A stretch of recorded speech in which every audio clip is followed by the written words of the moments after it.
এবার ইসরায়েলকে কঠোর ভাষায় অভিশাপ দিয়েছে পাকিস্তান।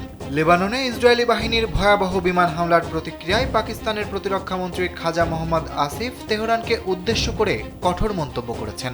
তুর্কি সংবাদ মাধ্যম আনাদলু এজেন্সির প্রতিবেদনে বলা হয়েছে, খাজা আসিফ ইসরায়েলকে শয়তান এবং মানবতার অভিশাপ বলে অভিহিত করেন। মূলত গেল বুধবার লেবাননে ইসরায়েলি বাহিনীর হামলায় 256 জন নিহত হওয়ার ঘটনায় ক্ষুব্ধ হয়ে তিনি এই প্রতিক্রিয়া ব্যক্ত করেন। আর এতে চটে গেছেন খোদ ইসরায়েলি প্রধানমন্ত্রী বেনইয়ামিন নেতানিয়াহু। পাকিস্তানের এমন মন্তব্যের পর দুই দেশের মধ্যে চরম কূটনৈতিক উত্তেজনা তৈরি হয়েছে। জীবন অবাক না করলে কে করবে? 28% মিল্ক ফ্যাটের অবাক করার সাথে ফ্রেশ মিল্ক পাউডার। জীবন অবাক করুক প্রতিদিন। ইতোমধ্যে ইসরায়েলি প্রধানমন্ত্রীর দপ্তর থেকে এমন কঠোর মন্তব্যের তীব্র নিন্দা জানানো হয়েছে। এদিকে ইসলামাবাদে যখন একটি শান্তি আলোচনার প্রস্তুতি চলছে, তখন পাকিস্তানের একজন শীর্ষ মন্ত্রীর এমন আক্রমণাত্মক অবস্থানকে ইসরায়েল তাদের রাষ্ট্রধ্বংসের উস্কানি হিসেবে বর্ণনা করেছে।